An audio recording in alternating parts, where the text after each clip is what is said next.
أكبر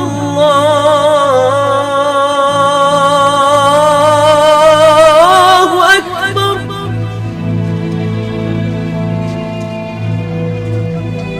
أشهد أن لا إله إلا الله.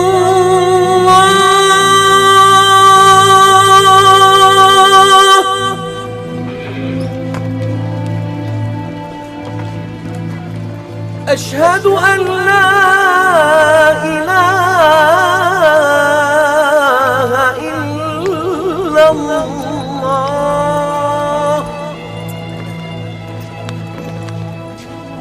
أشهد أن محمدًا رسول الله.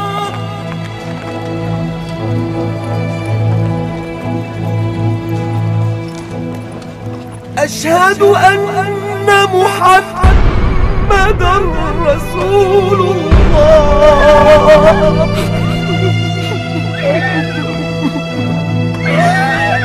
حي على الصلاة.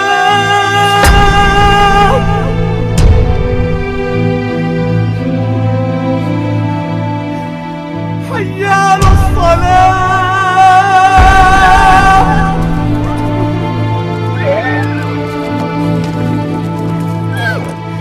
حي على الفلاح.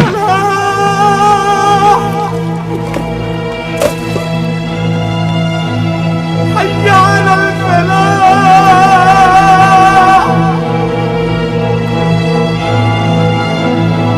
الله أكبر الله أكبر. لا إله إلا الله. من كان يعبد محمدا فإن محمدا قد مات، ومن يعبد الله فإن الله حي لا يموت. هون عليك يا بلال، هون عليك. ونعم الرفيق الأعلى صاحبا للرسول يا بلال. فارقنا الحبيب يا أسامة، فارقنا الحبيب يا أسامة. هيا إلى الصلاة يا بلال، هيا إلى الصلاة. هي وصية رسول الله صلى الله عليه وسلم إلى يوم القيامة. هيا. جراح الأمة الثكلى تنادي فهبوا يا بني قومي أسود.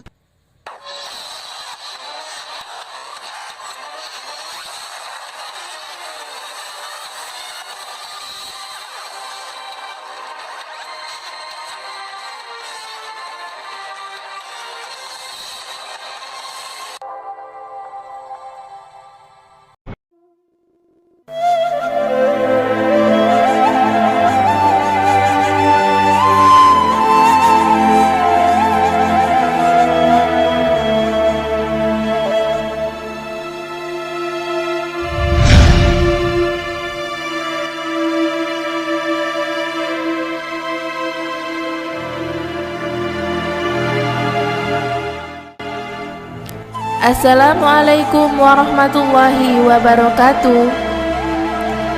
5 hari menjelang wafat, Rasulullah Muhammad SAW berkhutbah menerangkan keutamaan Abu Bakar As-Siddiq dibandingkan seluruh sahabat lainnya.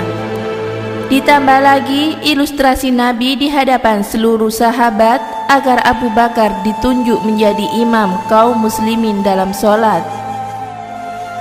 Dalam kitab Al-Bidayah wal Nihayah, Ibnu Katsir menjelaskan bahwa khutbah Nabi ini merupakan pengganti dari keinginan beliau untuk menulis wasiat siapa yang menjadi penggantinya. Dalam khutbah ini, Rasulullah mandi sebelumnya, kemudian keluar untuk sholat bersama kaum muslimin dan kemudian menyampaikan khutbahnya.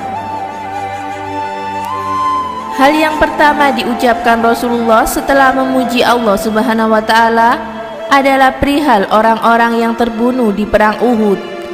Maka beliau pun berdoa dan memohon ampunan untuk mereka. Kemudian beliau berkata, "Wahai kaum muhajirin, sesungguhnya jumlah kalian semakin banyak, sementara Ansor tetap sebagaimana adanya.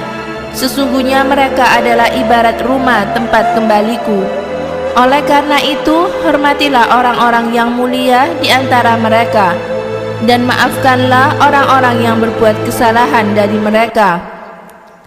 Kemudian beliau melanjutkan, "Wahai sekalian manusia, sesungguhnya ada seorang hamba yang disuruh untuk memilih antara kekal di dunia atau memilih apa-apa yang ada di sisi Allah Subhanahu wa Ta'ala. Maka ia memilih apa-apa yang ada di sisi Allah Subhanahu wa Ta'ala." Maka ketika itu hanya Abu Bakar yang paham dari sekian banyak para sahabat, dan beliau langsung menangis. Beliau berkata, "Tetapi kamilah yang menjadi tebusanmu, wahai Rasulullah, dengan diri kami, anak-anak maupun harta kami." Maka Rasulullah menjawab, "Sebentar wahai Abu Bakar, lihatlah ke arah pintu-pintu rumah yang mengarah ke masjid, maka tutuplah kecuali pintu Abu Bakar. Aku tidak pernah mengetahui ada seorang yang begitu mulia berteman denganku selain Abu Bakar." Imam Ahmad berkata, "Amir menyampaikan kepada kami," ia berkata, "Fulai menyampaikan kepada kami dari Salim Abu Nasar dan Bisri bin Sa'id. Dari Abu Sa'id, ia berkata, Rasulullah SAW pernah berpidato sebari berkata, sesungguhnya Allah menyuruh semua hamba memilih antara dunia dan apa-apa yang dijanjikan di sisinya. Maka hamba tersebut memilih apa-apa yang ada di sisinya." Abu Sa'id berkata, "Seketika itu Abu Bakar menangis, dan kami heran kenapa beliau menangis. Padahal Rasulullah hanya menceritakan seorang hamba yang diberi pilihan. Namun akhirnya kami paham bahwa sebenarnya yang dimaksud Rasulullah itu Abu Bakarlah yang paling alim di antara kami." Rasulullah SAW bersabda, "Andai saja aku diperbolehkan mengangkat seseorang menjadi kekasihku selain Robku, pastilah aku memilih Abu Bakar. Namun cukuplah persaudaraan Islam dan kecintaan karenanya. Maka jangan ada lagi rumah-rumah yang pintunya mengarah ke masjid, dan hendaklah ditutup kecuali pintu Abu Bakar saja." Imam Al-Bukhari juga meriwayatkan hadis ini dari jalan Abu Amin Ar-Akadi dengan sanad yang sama.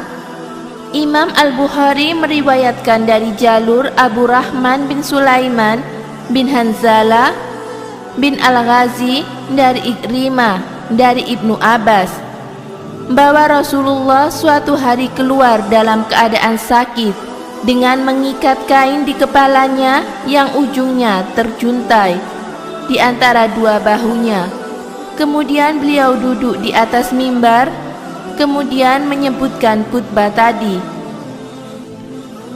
Di antara pesan wasiat beliau agar berbuat baik terhadap kaum Ansor, hingga akhirnya Ibnu Abbas berkata, "Itulah majelis dan khutbah terakhir Rasulullah." Dampak dari berita wafatnya Rasulullah. Imam Ahmad berkata, "Telah berkata kepada kami Bas, dia berkata, telah berkata kepada kami Hamad bin Salama, dia berkata, telah berkata kepada kami Abu Imran Al-Zuwaini dari Yazid bin Babnus, ia berkata, aku pergi berserta seorang sahabatku menemui Aisyah, dan kami minta izin untuk diperbolehkan masuk. Maka ia melemparkan untuk kami bantal tempat duduk. Kemudian ia menurunkan hijab. Setelah itu sahabatku berbicara, wahai Ummul Mukminin, bagaimana pandangan Anda mengenai Irak? Ia berkata, "Apa itu Irak?" Maka aku menepuk punggung kawanku. Aisyah berkata padaku, "Berhentilah, kenapa engkau menyakiti saudaramu?" Kemudian ia bertanya lagi, "Apa itu Irak?" Yaitu tempat keluarnya darah haid. Maka jawabannya adalah sebagaimana yang diterangkan oleh Allah mengenai perempuan yang datang haid. Kemudian ia melanjutkan, "Pernah Rasulullah mendekapku dan memeluk kepalaku sementara pemisah antara aku dan dirinya hanyalah sehelai kain, padahal aku sedang haid." Aisyah melanjutkan, "Kebiasaan Rasulullah juga melewati pintu rumahku, beliau pasti akan mengucapkan kata-kata yang bermanfaat untukku. Suatu hari beliau melewati rumahku, namun tidak mengatakan apapun. Kemudian beliau lewat kembali dan tidak mengatakan apapun juga. Begitulah 2 hingga 3 kali. Maka kukatakan kepada pembantuku, 'Letakkanlah bantal tempat dudukku di depan pintu.' Kemudian aku mengikat kepalaku dengan kain. Tak lama kemudian beliau pun lewat. Rasulullah berkata, 'Wahai Aisyah, ada apa denganmu?' Aku menjawab, 'Aku merasa sakit kepala.' Rasulullah berkata, 'Namun kepalakulah yang lebih sakit.' Kemudian beliau pergi, dan tak lama kemudian ternyata beliau dibawa pulang dalam keadaan digotong dengan kain. Kemudian beliau mengirim utusan dan berkata kepada para istrinya, 'Aku sedang sakit keras dan tidak dapat lagi berkeliling ke rumah-rumah kalian. Maka izinkanlah aku agar dirawat di rumah Aisyah.' Maka sejak itu aku merawatnya. Padahal tidak pernah sebelumnya hal ini kulakukan kepada seseorang pun. Suatu ketika, tak kala kepala beliau berada di atas pangkuanku, tiba-tiba kepalanya miring ke arah kepalaku. Aku mengira beliau ingin bersandar di kepalaku. Maka keluarlah dari mulut beliau setitik ludah hingga yang mengenaiku dan membuat aku menggigil. Maka aku yakin bahwa beliau pasti dalam keadaan pingsan. Maka kututupi beliau dengan kain. Tak lama kemudian datanglah Umar bin Khattab dan Al-Mughirah bin Syu'bah. Keduanya meminta izin untuk dapat masuk, dan aku mengizinkan keduanya setelah hijab kuturunkan. Seketika Umar memandang Rasulullah dan berkata, "Alangkah beratnya pingsan yang diderita Rasulullah." Kemudian ia berdiri. Tak kala keduanya mendekati Rasulullah, Al-Mughirah berkata, "Wahai Umar, sesungguhnya Rasulullah telah wafat. Sebab Rasulullah tidak akan mati hingga Allah membinasakan habis seluruh orang-orang munafik." Dalam riwayat itu Aisyah melanjutkan, "Setelah itu datang Abu Bakar dan mengangkat hijab sambil memandang ke arah Rasulullah dan berkata, 'Inna lillahi wa inna ilaihi raji'un.' Sesungguhnya Rasulullah telah wafat." Kemudian mendekati kepala Rasulullah dan mendekat ke arah mulut, lalu mencium keningnya. Kemudian ia berkata, "Aduhai Nabi." Kemudian dia mengangkat kepalanya dan kembali mendekat ke mulut Nabi serta mencium sambil berkata, "Aduhai pilihan Allah." Kemudian ia kembali mengangkat kepalanya dan mendekat ke arah mulut serta mencium keningnya sambil berkata, "Aduhai kekasih Allah, Rasulullah telah wafat." Lantas ia keluar menuju masjid, sementara Umar sedang berpidato dan berbicara di hadapan manusia serabi berkata, Sesungguhnya Rasulullah tidak mati hingga Allah membinasakan orang-orang munafik.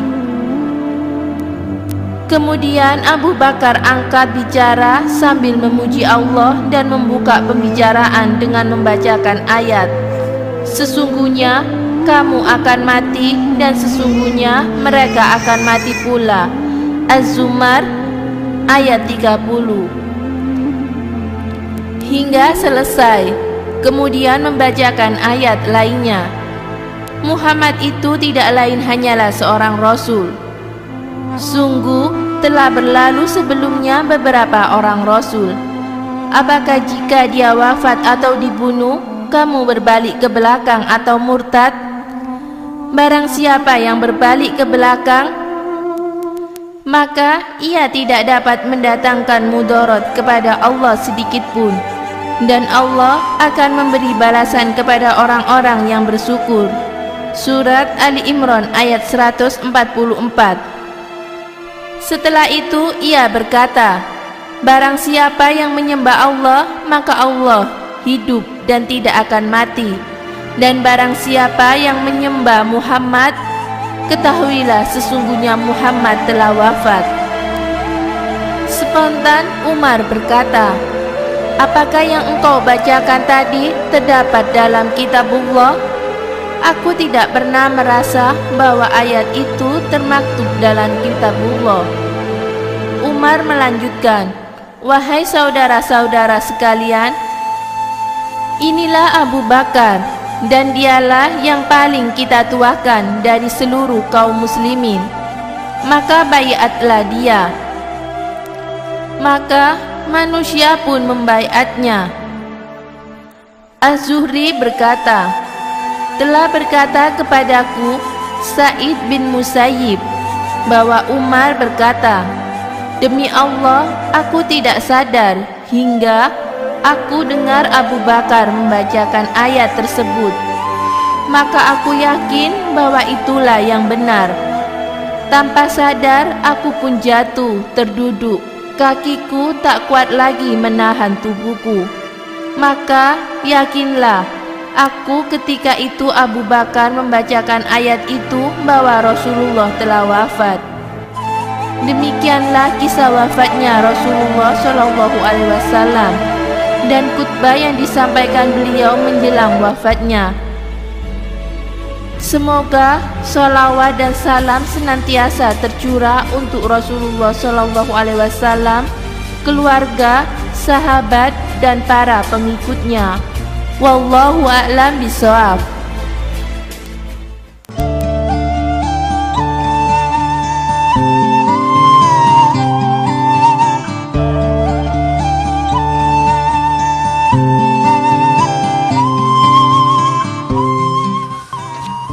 Assalamualaikum warahmatullahi wabarakatuh.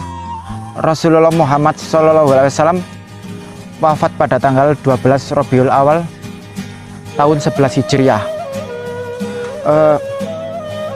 Rasulullah wafat pada usia 63 tahun di rumah Aisyah istri beliau. Rasulullah wafat dalam usia 63 tahun.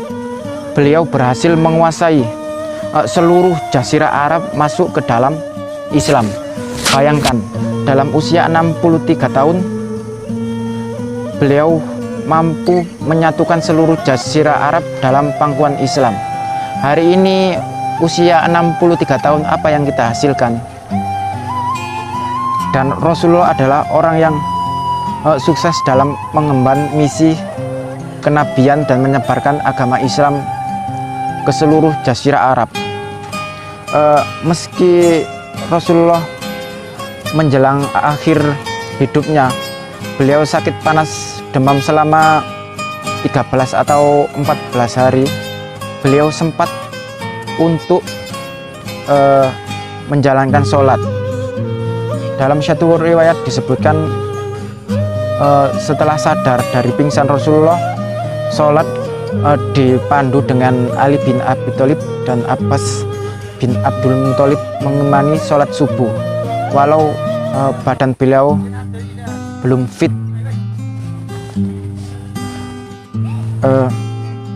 Demikian itulah Semoga memberi manfaat. Wassalamualaikum warahmatullahi wabarakatuh.